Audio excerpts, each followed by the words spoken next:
है ना। क्या? दुकान चल रहा है।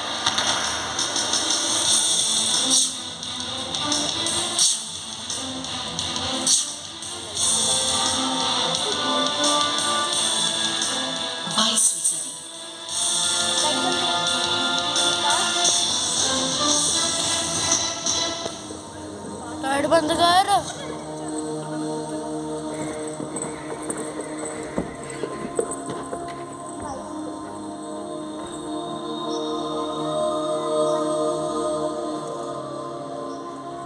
ये आपका भविष्य है और ये मैं 22वीं सदी की धरती हूँ और ये हमारा आज है।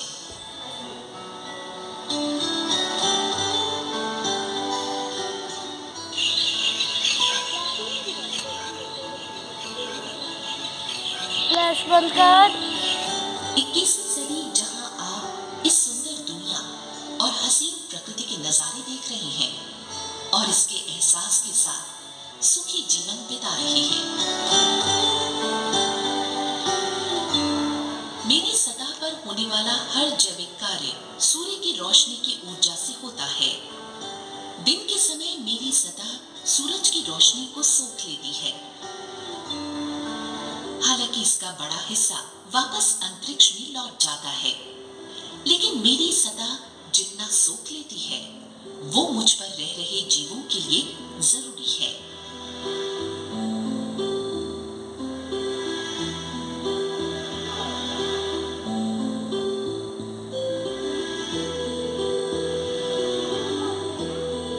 मेरे वायुमंडल में मौजूद water vapours carbon dioxide, methane और nitrous oxide natural green house गैसें हैं जो एक कंबल की तरह काम करती हैं और सूरज से आ रही गर्मी का एक हिस्सा रोक लेती है।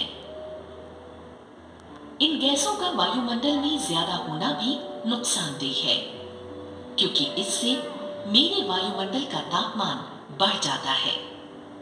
मेरे तापमान का संतुलन सूरज से आ रही गर्मी और उसे अंतरिक्ष में वापस भेजने के अनुपात पर निर्भर करता है। ग्रीन हाउस गैसें तापमान के संतुलन के लिए महत्वपूर्ण है। Water vapours carbon dioxide, ozone, methane और nitrous oxide natural green house गैसें हैं जो मेरे तापमान को औसतन 15 डिग्री सेल्सियस पर रखते हैं। मेरी सतह पर हर जगह का तापमान अलग है।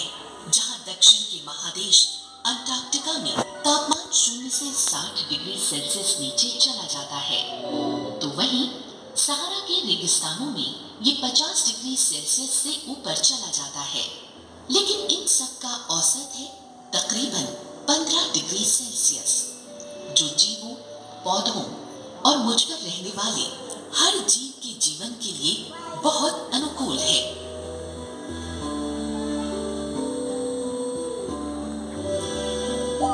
मुझे लगता है कि आप कुछ सोच में पड़ गए कि ये सारी बातें मैं आपको क्यों बता रही हूँ। दरअसल मैं दिन ब दिन पहले से ज्यादा तप रही हूँ। पिछली कुछ सदियों में मेरा तापमान बढ़ने लगा है।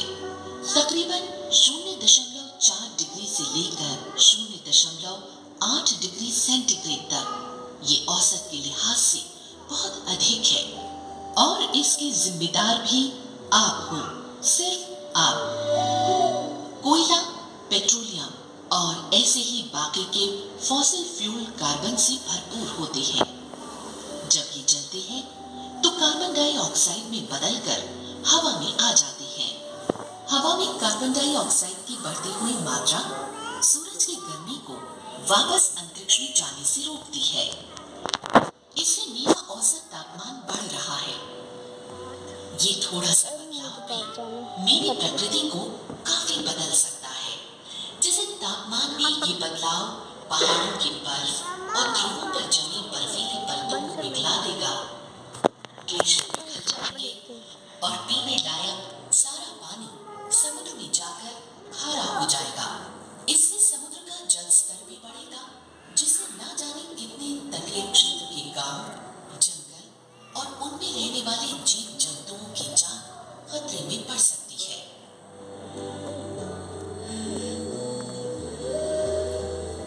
पिछले 50 साल में इंसानी आबादी 2 अरब से बढ़कर 6.5 अरब तक पहुंच गई है, जो मेरे लिए एक गंभीरता का विषय है। दिन प्रतिदिन शहर बस रहे हैं, बड़ी बड़ी इमारतें बन रही हैं और हजारों की तादाद में बढ़ती मोटर गाड़ियां।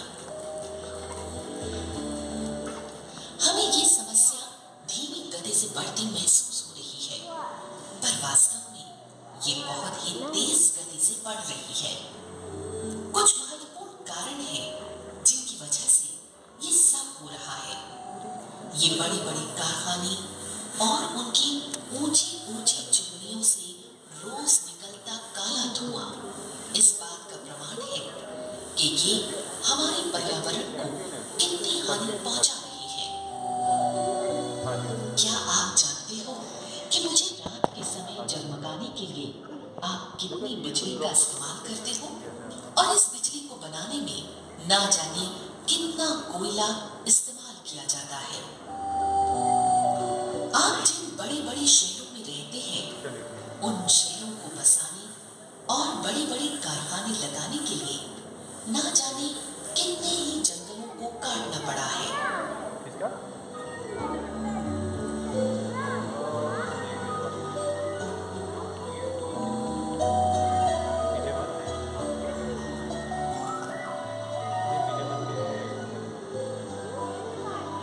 आप इसी से अंदाजा लगा सकते हैं कि अगर एक कार 26,000 मील चलती है तो उससे जितनी कार्बन डाइऑक्साइड निकलती है, औसतन उतनी ही कार्बन डाइऑक्साइड एक स्वस्थ पेड़ हर साल कम करता है और हमारे वातावरण को स्वच्छ बनाता है।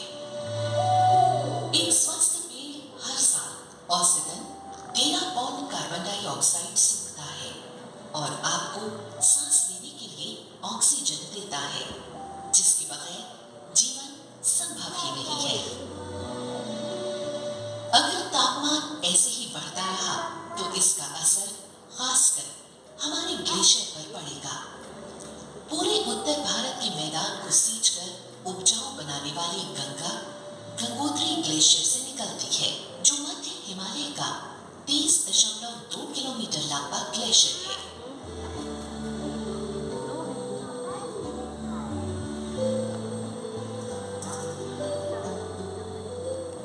आईपीसीसी की रिपोर्ट के अनुसार 1842 से 1935 के बीच ये ग्लेशियर 7.3 मीटर प्रति वर्ष के हिसाब से कम होता गया और 1985 से 2001 तक इसके कम होने की रफ्तार 23 मीटर प्रति वर्ष है। इसका मतलब ये हुआ कि हिमालय में जमा पीने वाले पानी की बड़ी मात्रा का बेकार बहता जाना। पिघलते हुए ग्लेशियर से गंगा के पानी का स्तर बढ़ जाएगा, जिससे बाढ़ आने का खतरा हो सकता है और ये गंगा के तट पर रहने वाले 4 करोड़ भारतीयों के लिए गंभीर समस्या बन सकता है और वो दिन दूर नहीं जब ग्लेशियर खत्म हो जाएंगे। और अगर ऐसे ही ध्रुवों पर जमा बर्फ और ग्लेशियर पिघलते गए तो उससे समुद्र का जल स्तर बढ़ जाएगा। समुद्र के स्तर में ये वृद्धि समुद्री तटीय इलाकों को अपनी चपेट में ले लेगी, जिससे इन इलाकों में दुनिया भर की 30% से ज्यादा रहने वाली आबादी को खतरा है और यही खतरा हम झेल रहे हैं। उड़ीसा में करीब 350 किलोमीटर लंबी तटरेखा पर बढ़ते समुद्री जल स्तर से यहाँ के गांव समुद्र में डूब गए हैं। आने वाले कुछ सालों में भारत की आर्थिक राजधानी और आग की फिल्मी नगरी मुंबई भी खतरे में आ सकती है। अभी कुछ सालों में इसका काफी हिस्सा पानी में डूब जाने की आशंका है। मुंबई के तटीय क्षेत्र भारत की प्राचीन ऐतिहासिक इमारतों को संभाले हुए है। अगर पानी का बहाव ऊपर की तरफ आता गया तो हमारी इन ऐतिहासिक इमारतों के डूब जाने का खतरा सबसे ज्यादा है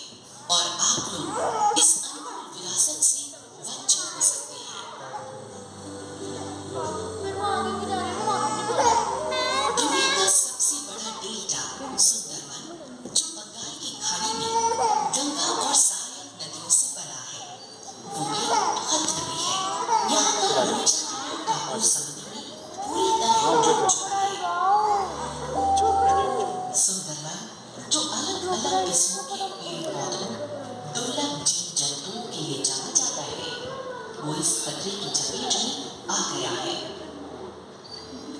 और यहाँ के रॉयल बंगाल टाइगर्स भी जलवायु परिवर्तन के असर को झेल रहे हैं। उनके रहने की जगह टाइगर रिजर्वायर का 5वां हिस्सा पहले ही डूब चुका है, जिसकी वजह से हमारे देश के राष्ट्रीय जानवर को लुप्त होने में वक्त नहीं लगेगा। डूबते जा रहे समुद्री किनारे मैंग्रोव वनस्पति के लिए भी गंभीर खतरा है। बस गिर जाऊंगा। जहाँ पानी के बाहर की जिंदगी के खतरे की बात हो रही है, वहीं इसके विपरीत पानी में रहने वाले जीव जंतु भी जलवायु परिवर्तन के असर को महसूस कर रही है। बढ़ता तापमान समुद्र की सतह में फैले मूंगा जंगलों के लिए खतरनाक साबित होगा। मूंगा यानी कोरल एक सुंदर समुद्री जीव है, जिसके समुद्र में होने से समुद्र के भीतरी पर्यावरण के सही होने का अनुमान बखूबी लगाया जा सकता है। कोरल रीफ समुद्र में रहने वाले जीव जंतुओं का घर है, जो कि देखने में पौधे जैसे लगते हैं। धरती के ऊपर के पौधे से बिल्कुल अलग सुंदर पौधे, लेकिन पानी के अंदर। ग्लोबल वार्मिंग की वजह से अनियमित तापमान और प्रदूषण समुद्री सतह के जंगल में कहे जाने वाले कोरल्स और बाकी सभी जीव जंतुओं के लिए एक खतरा है। ये समुद्र के लिए अच्छा नहीं होगा।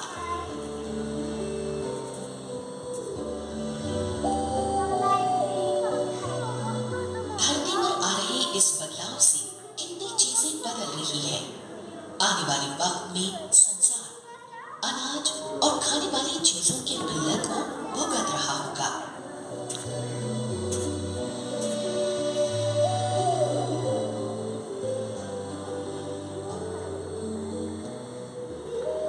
इस गर्मी को केवल आप ही नहीं महसूस कर रहे, बल्कि पहाड़ों पर रहने वाले लोग और वहां की वनस्पति पर भी इसका असर पड़ रहा है। आप जानते हैं कि सेब जो कि छोटी और निचली पहाड़ियों पर पाए जाते थे, जैसे कुल्लू, वो भी इस वातावरण के बदलाव से अब वहां नहीं उग पाते। अब सेब बड़ी और ऊंची पहाड़ियों पर ही पाए जाते हैं और सेब की पैदावार दिन प्रतिदिन कम हो रही है।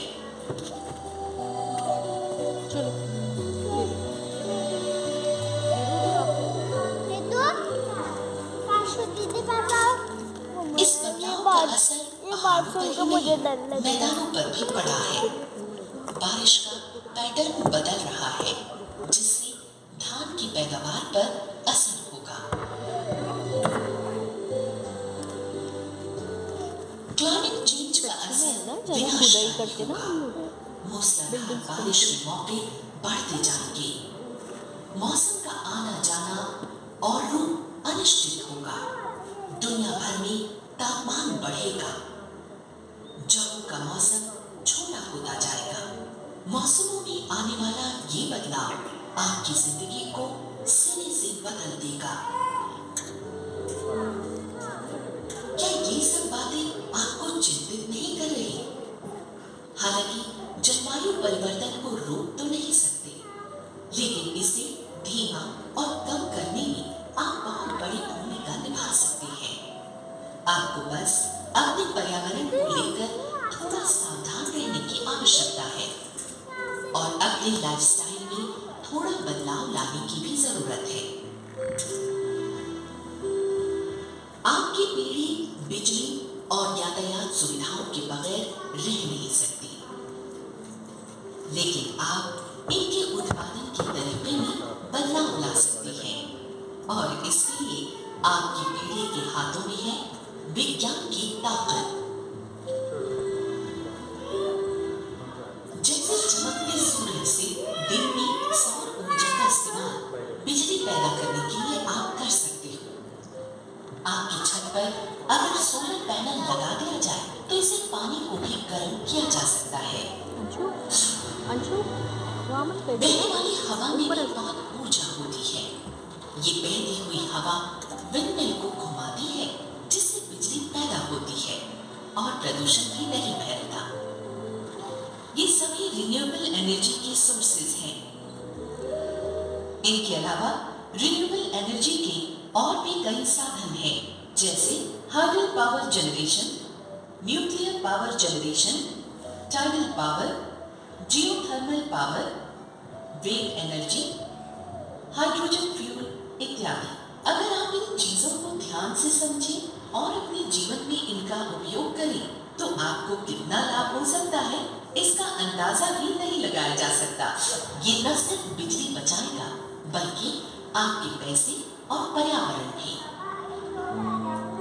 आपके मोबाइल फोन, आईपॉड या ऐसे ही दूसरे बिजली के उपकरणों के चार्जर स्विच के स्टैंड बाय मोड में होने पर भी बिजली की खपत करते रहते हैं। इसीलिए इनके प्रयोग में ना होने पर इन्हें हमेशा बंद रखा करो। और जब भी आप कमरा छोड़ो, अपना टीवी, वीडियो प्लेयर, स्टीरियो और कंप्यूटर बंद करना मत भूलो। अपने एसी के थर्मोस्टेट को 2 डिग्री तक बढ़ाओ। इस छोटे से कदम से आप हर साल 900 किलोग्राम कार्बन डाइऑक्साइड की बचत कर सकते हैं। गाड़ियों के कम चलने का मतलब कम धुआं है, इसलिए बसों और रेलगाड़ियों को इस्तेमाल करें। कारपूल करें या साइकिल का इस्तेमाल करें और साइकिल से ही काम पर या स्कूल जाया करें। अगर ड्राइव कर रहे हो तो कोशिश करें कि कार क्षमता के हिसाब से चले। मिसाल के तौर पर अगर आपकी कार के टायर में हवा संतुलित रहेगी तो माइलेज बढ़ जाएगा। तेल की हर बचाई गई बूंद न सिर्फ आपके बजट को बल्कि हवा में कार्बन डाइऑक्साइड को भी काबू में रखेगी। छोटी दूरियों के लिए परिवहन का एक साधन कभी पुराना नहीं होगा, वो है पैदल चलना। पैदल चलने से आप भी तंदुरुस्त रहोगे। जितना कागज आप इस्तेमाल करते हैं उसका 90% पेड़ों से आता है। लगभग 4 करोड़ पेड़ हर साल किताबों, कागज इत्यादि बनाने के लिए काटे जाते हैं और ये संख्या बहुत ज्यादा है। क्लास में 30 बच्चों की औसत से हर बच्चे की 8 कॉपियों के बदले एक 60 फीट ऊंचा पेड़ काटा जाता है। हर हाल में कागज की बर्बादी रोकनी होगी। इससे नया कागज बनाने, उसके परिवर्तन और रिसाइकलिंग के दौरान पैदा होने वाला प्रदूषण और ऊर्जा के इस्तेमाल को कम किया जा सकेगा। पेड़ों को बचाने के लिए चिट्ठी और पोस्टकार्ड लिखने के बजाय ईमेल करना बेहतर है। आप अपनी रोजमर्रा की जिंदगी में प्लास्टिक का इस्तेमाल करते हो, लेकिन ये बायोडिग्रेडेबल नहीं है, यानी जीवाणु इसे मिट्टी में नहीं मिला सकते। और जब प्लास्टिक को खत्म करने के लिए जलाया जाता है तो इससे बहुत सारी जहरीली गैसें निकलती हैं। अगर इसे यूं ही फेंक दिया जाए तो इससे सीवर जाम हो सकते हैं। ये चलने वाले जानवरों के लिए भी हानिकारक है। ये सबकी सामाजिक जिम्मेदारी है कि सब्जी या सामान खरीदने जाते वक्त कपड़े के थैले ले जाया करो और प्लास्टिक बैग में सामान लेने से मना करो। पानी बहुमूल्य है, जिसे हम बिना सोचे समझे इस्तेमाल करते हैं। आपको ध्यान देना होगा कि जब पानी की जरूरत ना हो तो नल को बंद रखना ही अक्लमंदी है। ब्रश करते वक्त या फिर कार धोते समय जब तक जरूरत ना हो पानी ना चलाएं। पानी जीवन के लिए अमूल्य है, इसे व्यर्थ ना बहने दें। क्या आप जानते हैं कि एक पेड़ कितने एसी का काम करते हैं? पेड़ हरे ईंधन है और 24 घंटे वातावरण को साफ रखने के लिए काम करते हैं। आप अपने घर को ठंडा रखने के लिए उन जगहों पर पेड़ लगा सकते हो जहां सूरज की रोशनी पड़ती है।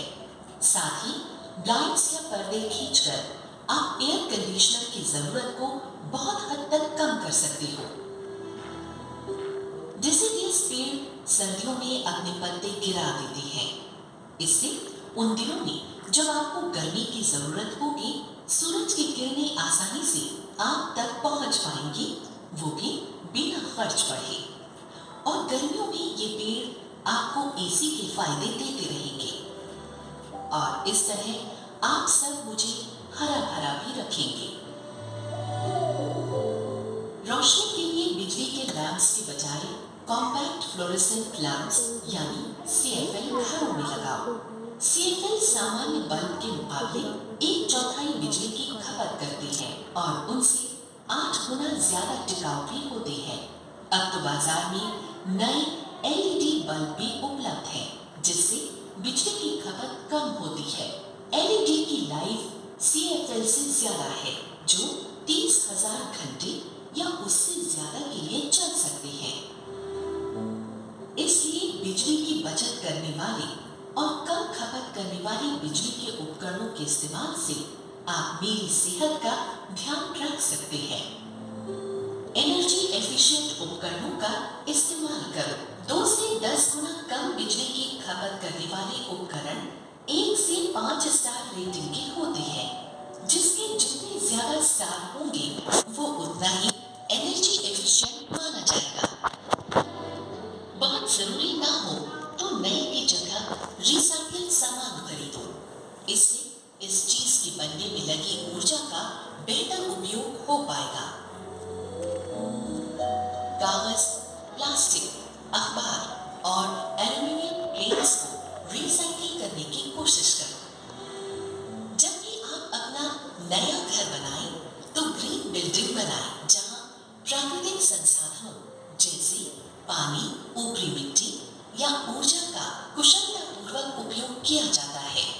ग्रीन बिल्डिंग सूरज की रोशनी की दिशा और पानी की बचत पर केंद्रित है। वर्षा का पानी हार्वेस्ट किया जाता है, जिससे भूतल में पानी का स्तर बना रहे। घर भी इको फ्रेंडली रहेगा और बिजली की बचत भी करेगा। अगर आपने ऐसे कदम ना उठाए तो जलवायु परिवर्तन एक गंभीर खतरा है। सिर्फ आप इस खतरे को कम कर सकते हैं। सिर्फ आप। अगर अब भी होश ना आया तो हंसते फूलों को मुरझाने में देर नहीं लगेगी। हो सकता है कि कभी कुदरत भी भूल जाए कि कहीं दुनिया हंसती थी।